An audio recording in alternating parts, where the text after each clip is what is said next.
Harry Potter, one of the best-selling book series and one of the most popular film adaptations in history. What you didn't know about the Harry Potter film series, I'm telling you in the next few minutes. Only the most interesting facts. This is the Fade In channel, and it's going to be interesting and informative. Let's go!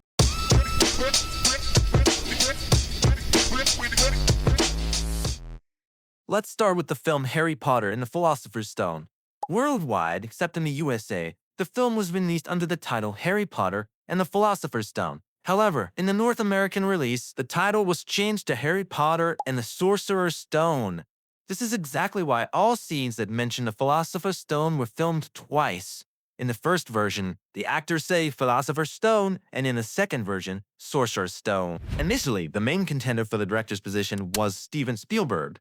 Negotiations with him continued for several months, but in February 2000, they ultimately ended in rejection. There were several reasons for his refusal. First, Spielberg wanted an American actor to play the lead role. Second, he was primarily considering creating an animated film, and the main reason for his rejection was what he called a lack of creative interest in the project, despite believing that the film was destined for incredible commercial success, regardless of whether he succeeded in his task or not. The filming of Harry Potter and the Philosopher's Stone lasted exactly 6 months. Daniel Radcliffe was supposed to wear green-colored contact lenses during filming so that his eye color would match Harry Potter's eye color. Fans know that Harry had his mother's eyes. However, the actor had a severe allergy to contact lenses, so his natural eye color remained unchanged. Before Harry Potter and the Philosopher's Stone, Daniel Radcliffe had only starred in one film. In the first Harry Potter film, Harry becomes the first-year student in history to be chosen as a seeker for the Hogwarts Quidditch team. Upon hearing this news, his friends show him the stands displaying the names of Hogwarts' greatest seekers. Next to the name of Harry's father, James Potter, one can notice the name of Minerva McGonagall, the deputy headmistress and Transfiguration professor. She indeed played for her house's Quidditch team during her school years and excelled at it. However, during a match against Slytherin, she suffered an injury, which led her to pursue a career as a professor. Despite this, she remained passionate about the game and deeply invested in her team's success. J.K. Rowling personally chose film stars like Robbie Coltrane, Maggie Smith, and Alan Rickman for their roles. Robbie Coltrane, who played Hagrid, was the first adult actor to sign a contract for the project. The second, by the way, was Maggie Smith. When Tom Felton auditioned for Harry Potter and the Philosopher's Stone, he admitted to the producers that he hadn't read any of the Harry Potter books. Despite this, he was still cast as Draco Malfoy. Initially, Felton auditioned for the roles of both Harry Potter and Ron Weasley. Anna Popplewell auditioned for the role of Hermione Granger in Harry Potter and the Philosopher's Stone, but the role ultimately went to Emma Watson. Liam Aiken was nearly cast as Harry Potter. His casting was initially approved, but the next day it was discovered he was American and the offer was withdrawn. Few people know that almost all significant roles in the Harry Potter franchise were given to British actors as per J.K. Rowling's condition. It was only in the fourth film, Harry Potter and the Goblet of Fire, that actors from other countries appeared as required by the book storyline. For the casting of the first Harry Potter film, Rupert Grint sent in a videotape where he performed a rap explaining why he should get the role of Ron Weasley. Richard Harris, the first actor to play Dumbledore, agreed to participate in the project only after an ultimatum from his 11-year-old granddaughter, who threatened that she would never speak to him again if he refused. The main contender for the role of Severus Snape for a long time was Tim Roth, a British actor who had been living in America since 1990. Tim Roth declined the offer, choosing Tim Burton's Planet of the Apes instead. After that, the role went to Alan Rickman, whose casting was personally approved by J.K. Rowling. The British publishing house Bloomsbury, which signed a contract with author J.K. Rowling, initially expected to interest only audiences aged 9 to 11. No one at that time could have imagined that this franchise would go on to conquer the entire world. To emphasize how badly Harry Potter was treated by the Dursleys, the set designers chose the ugliest furniture they could possibly find. The three main actors did real homework on camera to make the school routine look more believable. The Harry Potter and the Philosopher's Stone film features over 600 visual effects, ranging from flying broomsticks to Voldemort's face on the back of Professor Quirrell's head. The original model of the Hogwarts School of Witchcraft and Wizardry was created by a team of 40 people over approximately 7 months. Film by film, This model was modified to reflect the evolving storyline, with each modification taking 3 to 4 months. For the marble staircase in Hogwarts, 250 paintings were specially created. In the film Harry Potter and the Philosopher's Stone, as the characters navigate the moving staircases, a portrait of Anne Boleyn, the wife of King Henry VIII of England, can be seen on the wall. Anne Boleyn was accused of being a witch and was later executed. In the trophy room, to the right of the Quidditch Cup, you can see an award for special services to the school, and part of Tom Riddle's name is visible engraved on it. The Great Hall is one of the first filming locations in the Harry Potter universe, and it really is enormous. Inside this set, 22 London double-decker buses could fit comfortably. The wall finishing required 100 tons of plaster. Additionally, this filming location lasted the longest, from the first film to the very last one. Harry Potter and the Philosopher's Stone was nominated for 3 Academy Awards: Best Art Direction, Best Costume Design, and Best Original Score. The entire Harry Potter film series received a total of 12 Oscar nominations across 6 of the 8 films, but never won a single Academy Award. In early 2002, Harry Potter and the Philosopher's Stone became the second highest grossing film worldwide, earning $974 million.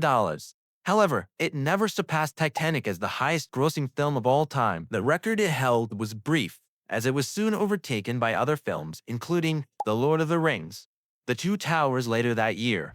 Here's an interesting observation. In the very first potions class, Professor Snape asks Harry what would happen if you mixed powdered root of asphodel with an infusion of wormwood. Not everyone knows that in the Victorian language of flowers, asphodel is a type of lily, meaning "my regrets follow you to the grave," and wormwood means absence and typically symbolizes bitter sorrow. In other words, through this question, the professor was essentially saying that he bitterly regrets the death of Harry's mother, Lily. For those who might have forgotten the plot, Snape loved her deeply his entire life. This interpretation is widely discussed in Harry Potter fan communities and appears to be based on legitimate Victorian flower symbolism, though it should be noted that this is a fan theory rather than something explicitly confirmed by J.K. Rowling. Can you tell me where I might find platform 9 3/4? 9 3/4? The actor who played the station attendant at King's Cross, to whom Harry turns for help, was in fact a real-life employee of British Rail, though in a different role. He worked as a train guard, also known as a conductor. In the scene where Ron, Harry, and Hermione talk to Hagrid about Nicholas Flamel, their Gryffindor scarves reflect their personalities. Ron's scarf simply hangs loosely around his neck. Hermione's is neatly tied fully around hers, and Harry's is casually draped over his shoulder. Similarly, in most cases, the way these 3 tie their school ties mirrors this pattern, further highlighting their individual characteristics. The final scene of Harry Potter and the Philosopher's Stone was filmed on the very first day of shooting, a practice that is not uncommon among filmmakers. When Harry Potter and the Philosopher's Stone was released on DVD in the UK on May 11, 2002, a record-breaking 1 million copies were sold in the first week.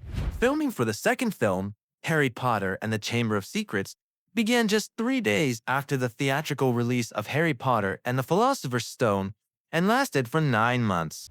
Harry Potter and the Chamber of Secrets is Daniel Radcliffe's favorite book from the series.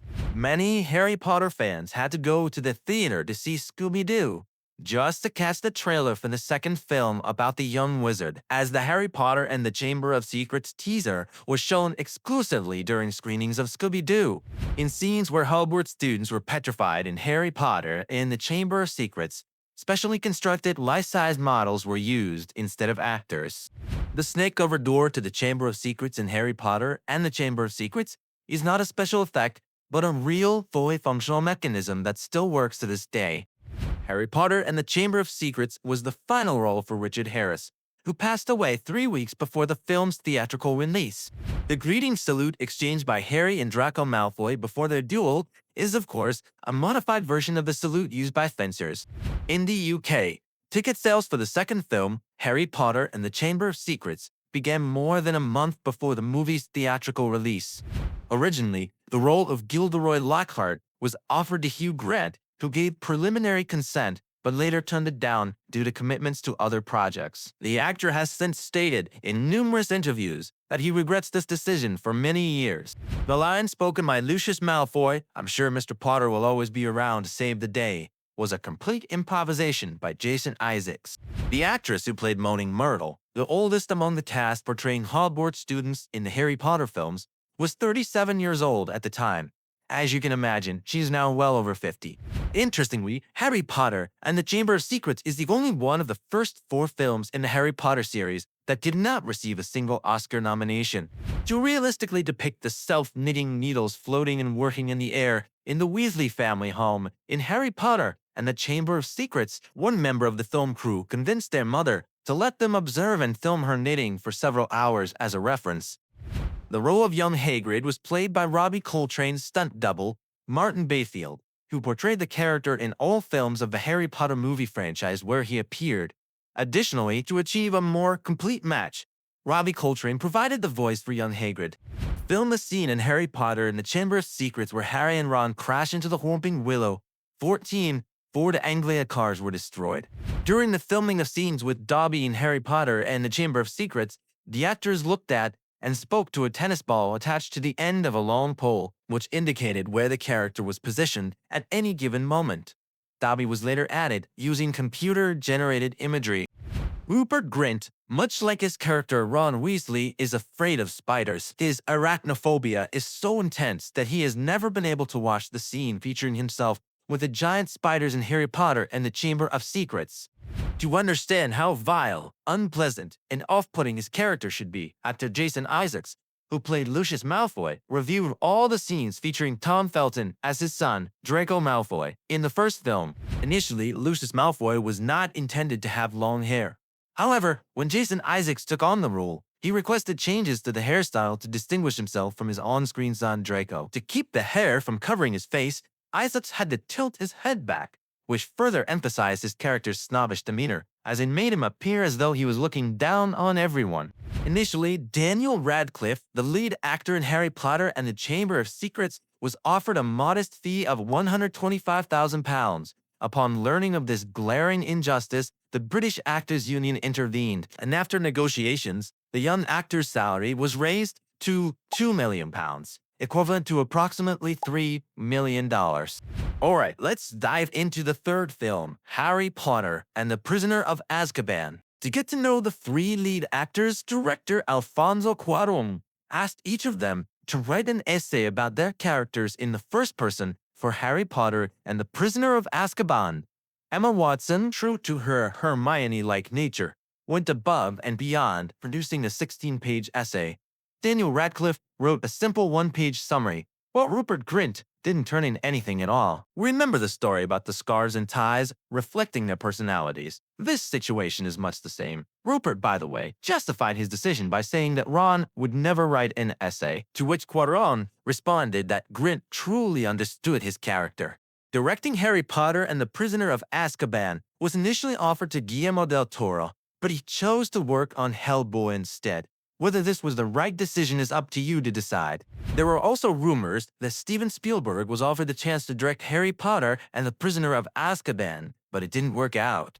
J.K. Rowling described creating the Dementors based on her own struggle with depression following her mother's death, drawing from the way this depression manifested in her imagination. Illusionist Paul Keeve served as a consultant on the set of Harry Potter and the Prisoner of Azkaban, sharing some of his tricks with the lead stars, Daniel Radcliffe and Emma Watson. Keeve was the first illusionist brought on to work on any of the Harry Potter films. In addition, he made a cameo appearance in the scene set at the Three Broomsticks pub. In Harry Potter and the Prisoner of Azkaban, the Whomping Willow and Hagrid's hut are located in different places compared to their positions in the first and second films.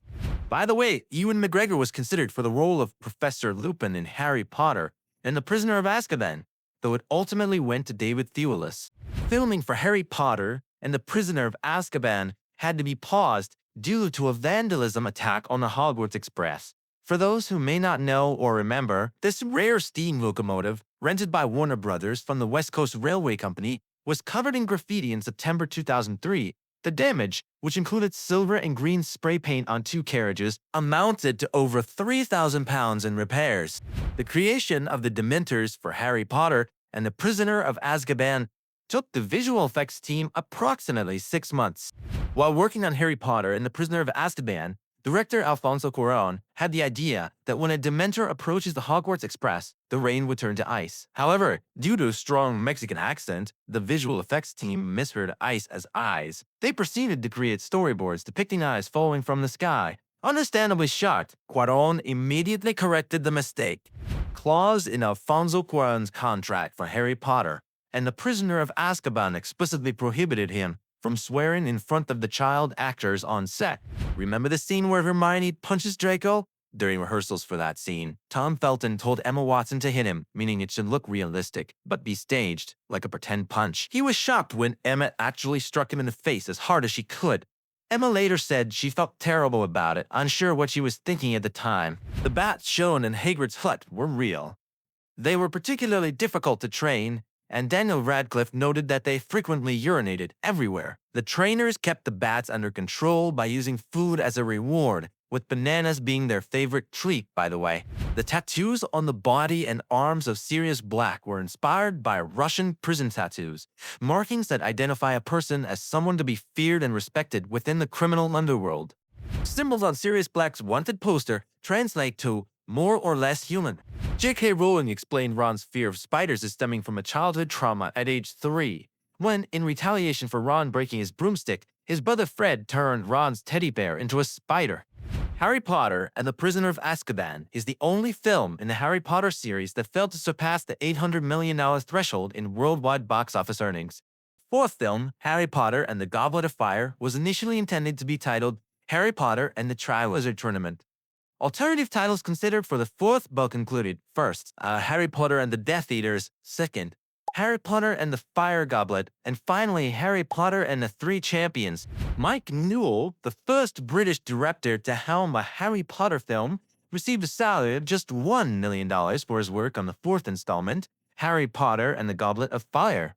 In comparison, Chris Columbus earned 10 times more for directing the first film, Harry Potter and the Philosopher's Stone. Here's a funny story. Mike Newell didn't know that Alan Rickman wore black contact lenses to play Severus Snape. During a moment of praise for the striking color of Rickman's eyes, Alan leaned in and removed one of the lenses, revealing his natural eye color. Mike Newell decided to abandon the studio's initial idea of adapting the extremely long book into 2 separate films, to be released a few months apart, believing he could cut enough of the book's bulkier plot points to create a single vibrant film.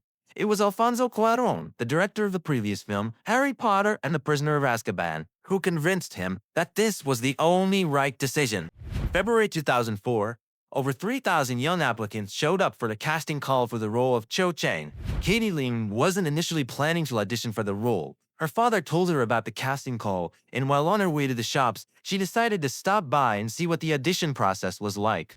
During the filming director, Mike Newell got into a playful fight with one of the Weasley twins' actors as an original way to break down barriers with the child performers. However, the director overdid it and ended up breaking his own rib in the scuffle. Due to serious skin problems like acne among the teenage actors, a digital technique for removing blemishes was applied in post-production. This method was similar to the one used in the TV series Desperate Housewives. If you thought the Patil sisters, Padma and Parvati, played by twin actresses, I'm here to set the record straight. In fact, Padma was played by Afshan Azad, a British actress of Bengali descent, while Parvati was played by Shefali Chowdhury, an actress whose parents immigrated to England from Bangladesh years ago. The two actresses are not related, not even distantly. For the filming of the scene where Harry battles the dragon for the golden egg, a full-scale functional dragon model was constructed, capable of even breathing fire. Interestingly, the dragon model repurposed parts of the basilisk model from Harry Potter and the Chamber of Secrets. While filming the scene in Harry Potter and the Goblet of Fire where Hermione descends the staircase in her ball gown for the first time, Emma Watson tripped on the hem of her dress and fell during one of the takes. The costume designer Janie Temaime considered Hermione's Yule Ball dress the most important of all, comparing it to Cinderella's gown. The design underwent several revisions before Temaime was satisfied with the final result. Emma Watson was extremely careful while wearing it, avoiding unnecessary time in the dress out of fear of damaging it. While designing the maze in which the champions had to find the Triwizard Cup, The prop designers and artists drew inspiration from The Labyrinth and Stanley Kubrick's The Shining. Dedicated fans of Stephen King noticed this influence immediately. Few people know this, but Henry Cavill auditioned for the role of Cedric Diggory. Ultimately, the producers chose Robert Pattinson instead, as he was younger and better suited to the character's image as a Hogwarts student. By the way, the role of Cedric Diggory was Robert Pattinson's first major film role. For the Yule Ball scene, ice sculptures were initially created for the set, but they quickly began to melt due to the heat from the lighting equipment. They were ultimately replaced with silicone sculptures. Brendan Gleeson, who played Alistair Mad Eye Moody, did not use his real hair for the role. He was required to wear a wig under which the electronics controlling his artificial eye were hidden. By the way, it's worth noting that is the only film in the entire franchise where Hermione does not cast a single spell. For the underwater scenes, where the champions had to rescue the students, life-size models of the captives were used for realism. The sequences were filmed in a massive custom-built tank holding 500,000 gallons of water with a blue screen background. Divers swam in between takes with breathing equipment to allow the actors to breathe without surfacing. Daniel Radcliffe alone spent a total of 41 hours and 38 minutes underwater across multiple shooting days. At one point during filming, he signaled that he was drowning and needed to be urgently pulled out, causing massive panic among the crew, who of course acted immediately. During the underwater filming, Daniel Radcliffe suffered from 2 ear infections. Before filming the Yule Ball scenes, the student actors were trained in dancing for 3 weeks. However, Daniel Radcliffe, due to his extremely tight filming schedule, had only 3 days to learn. As you can imagine, 3 days isn't enough to master dancing. So Harry is mostly shown dancing from the waist up in the film.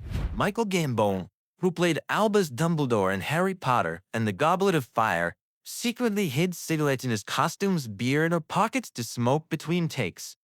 This habit became a well-known anecdote on set, but there are no records of him being fined by the studio for it. Icelandic audiences, particularly younger viewers, often burst into unexpected laughter in theaters during the moment when Rita Skeeter is first introduced. It seems the viewers weren't anticipating that the pronunciation of Skeeter would sound so similar to the Icelandic verb skita, a vulgar word meaning to shit, which is used in Iceland as a swear to insult or demean someone. The books that make up Dumbledore's library are actually disguised telephone directories. It took just 2 days to film the scenes with Ralph Fiennes as Voldemort. By the way, Harry Potter and the Goblet of Fire is the first Harry Potter film to receive a PG-13 rating, or its international equivalent, due to its violent scenes, meaning children under 13 could only attend in theaters with parental supervision. The 5th film, Harry Potter and the Order of the Phoenix, was released in theaters just 10 days before the final book, Harry Potter and the Deathly Hallows, was published. The atrium of the Ministry of Magic in Harry Potter and the Order of the Phoenix is the largest set ever constructed for the Harry Potter films, measuring 60 meters in length. It took 3 months to build, with its walls and arches adorned with dark green and red tiles, inspired by the style of early 20th century London Underground stations. The bust of Hermione on one of the promotional posters sparked fierce debates. On the poster featuring Emma Watson, her chest was digitally enhanced, causing outrage among feminists at the time. Warner Brothers stated that they had no involvement in the alteration. In the summer of 2006, filming was halted for a month because Daniel Radcliffe and Emma Watson needed to take their school exams. This break cost Warner Brothers nearly $5 million. Some scenes were filmed in Scandinavia because there was insufficient snow in Scotland. Contrary to producer David Heyman's statements, the role of the giant Grop was played by a real person, Tony Maudsley, rather than a fully computer-generated character. Actor aging presented production challenges throughout the Harry Potter series. The lead actors matched their characters' ages in the first film, but time created discrepancies. During filming of Order of the Phoenix, the actor portraying Potter was older than the character he played. By the final film's release, significant age gaps had developed between actors and their roles. To prepare for his role, Daniel Radcliffe consulted a psychologist to understand the emotions of someone who survived a traumatic event while losing a loved one. This insight was particularly useful for the scenes where Harry grapples with the loss of his godfather, Sirius Black. During the filming, Alan Rickman banned Rupert Grint and Matthew Lewis from approaching his new BMW within 5 meters. This was because, during the production of Harry Potter and the Goblet of Fire, the two young actors had accidentally spilled a milkshake in his previous car. Imagine this. One day, a 127-page script was discarded by the roadside. Warner Bros., without disclosing the name, stated that they had identified the irresponsible employee responsible. In the fifth film, Irish actress Evanna Lynch joined the main cast as Luna Lovegood. She was chosen from 15,000 applicants. A longtime fan of the Harry Potter franchise, Evanna once sent a letter to author J.K. Rowling, lamenting that as a simple girl from the provinces, she would never have the chance to become an actress in the series. The radish earrings worn by Luna Lovegood were actually made by the actress herself, Evanna Lynch, who played the role. In Harry Potter and the Order of the Phoenix, Ton's hair was purple instead of pink as described in the book. This change was made because the color pink was intended to be associated exclusively with Dolores Umbridge in this film. Harry Potter and the Order of the Phoenix, Harry Potter kisses a girl, Cho Chang, for the first time. The kissing scene took 24 takes to get right, largely due to the actor's nerves and difficulty focusing as the entire film crew gathered to watch. To make matters worse for Daniel Radcliffe, his parents were also present on set, which he found particularly daunting. In a later interview, Katie Lum praised her co-star, saying that Daniel was an excellent kisser. At the end of the scene where Harry, Ron, and Hermione discuss Harry's kiss with Cho, the actors began to feel shy and started giggling. This was genuinely an unplanned blooper moment not in the script, but director David Yates chose to keep the laughter in the final cut of the film, as he felt it was perfectly fitting for the situation. The combat movie Pirates, Harry Potter and the Order of the Phoenix was distributed to theaters under the fake title The Raven. Imelda Staunton was the only actress considered for the role of Dolores Umbridge in Harry Potter and the Order of the Phoenix. Despite Harry Potter and the Order of the Phoenix being the longest book in the entire Potter series, the film ended up as one of the shortest. Many plot lines were cut to avoid overwhelming the audience with complex narrative twists. In Harry Potter and the Order of the Phoenix, the Hall of Prophecy was the first fully computer-generated set in the entire franchise, featuring endless shelves filled with thousands of glass orbs containing prophecies. Believe it or not, the filmmakers initially discussed, in all seriousness, custom-making 15,000 real glass orbs to place on physical shelves. When Arthur Weasley leads Harry to the Ministry of Magic, they must first enter a secret code on a telephone keypad. Arthur dials the number 62442, which correspond to the letters on a standard mobile phone keypad that spell out the word magic. In the final cut, many vibrant scenes were removed. Rupert Grint, for instance, revealed in an interview that he deeply regretted the deletion of his character's Quidditch storyline. Additionally, there were plans to cut the house elf creature, but J.K. Rowling insisted on keeping him, as the character was crucial for the future narrative. It's worth noting that Albus Dumbledore appeared in a new robe, distinct from those in previous films. 11 studios worked on the special effects for film, creating around 1,500 visual effects shots in total. The giant fiery serpent conjured by Voldemort during the battle and the fire-bleeding dragon were crafted by the studio MPC, which used a combination of animated digital objects, software, and pyrotechnic smoke and light effects. Fight him, Harry. You can't win. The line spoken by Dumbledore, "Don't fight him, Harry, you can't win," was featured in nearly all trailers and TV spots, but it was not included in the final version of the film or in the extended scenes on the DVD. Originally, Helen McCrory was cast as Bellatrix Lestrange, but due to her pregnancy, she had to be replaced by another Helena Bonham Carter. McCrory later appeared in the film franchise anyway, this time as Narcissa Malfoy, Bellatrix's sister, in the next film, titled Harry Potter and the Half-Blood Prince. And here it is, Harry Potter and the Half-Blood Prince. Before David Yates was officially appointed as the director of this film, many of the directors, including some who had helmed previous installments, offered their candidacies. Interestingly, the director of the fourth film, Mike Newell, actually declined the offer to participate in the project. Guillermo del Toro was also considered for the role of director, but he chose to work on Hellboy 2, The Golden Army instead. A few years earlier, he had similarly declined to direct Harry Potter and the Prisoner of Azkaban, opting to focus on the first Hellboy film. J.K. Rowling wanted Terry Gilliam to direct Harry Potter and the Half-Blood Prince, but he declined. This isn't surprising, as Warner Bros. Had previously passed him over for the first Harry Potter film. Harry Potter and the Half-Blood Prince is Daniel Radcliffe's least favorite of all the Harry Potter films. In a 2014 interview, he stated that he was just awful in this installment and found it very difficult to watch. Interestingly, Radcliffe rarely watches the final versions of any films he's in because he strongly dislikes seeing himself on screen. The young Tom Riddle was played by Hero Fiennes Teethan, the nephew of Ralph Fiennes, who portrayed Voldemort in the films. According to the producers and director David Yates, the young actor was cast not only for his striking resemblance to his famous uncle, but also for his ability to convey the dark side of Tom Riddle during auditions. Maggie Smith completed her work while undergoing chemotherapy treatment for breast cancer. For the role of Lavender Brown, Ron Weasley's romantic interest, around 7,000 girls auditioned. The part ultimately went to 21-year-old Jessica Cave. In Harry Potter and the Half-Blood Prince, Quidditch made a long-awaited return after being largely absent from the franchise since the second film. In the third film, it was only a brief episode, and in the fourth and fifth films, Quidditch was completely omitted.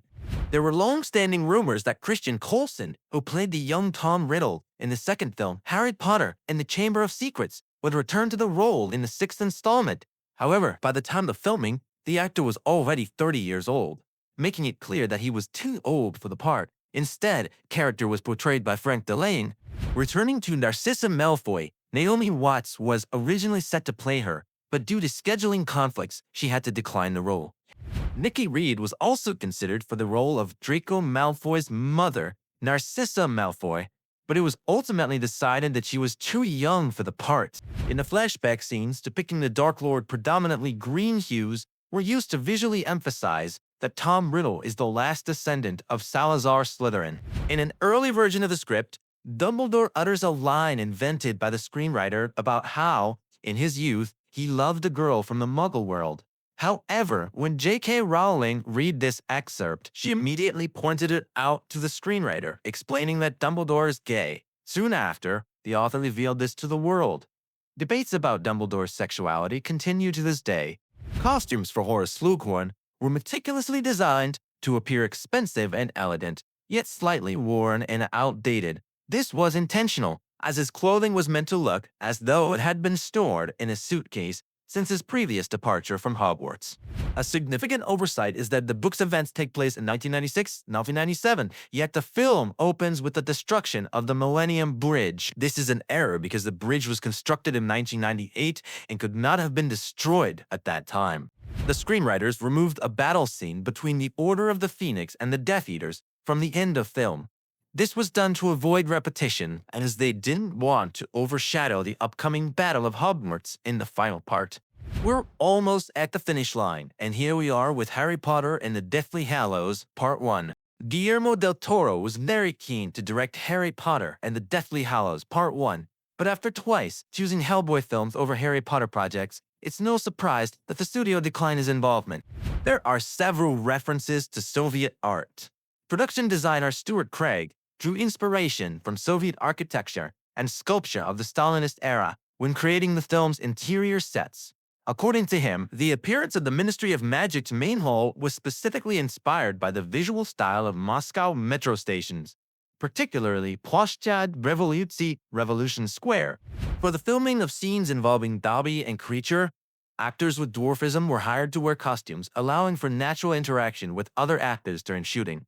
During post-production, these actors were replaced with computer-generated versions of the characters. The dance scene between Harry and Hermione was not in the book, but director David Yates added it to the film to highlight the relationship between the main characters. During the filming of the Seven Potter scene, Daniel Radcliffe had to portray each character who temporarily transformed into Harry Potter.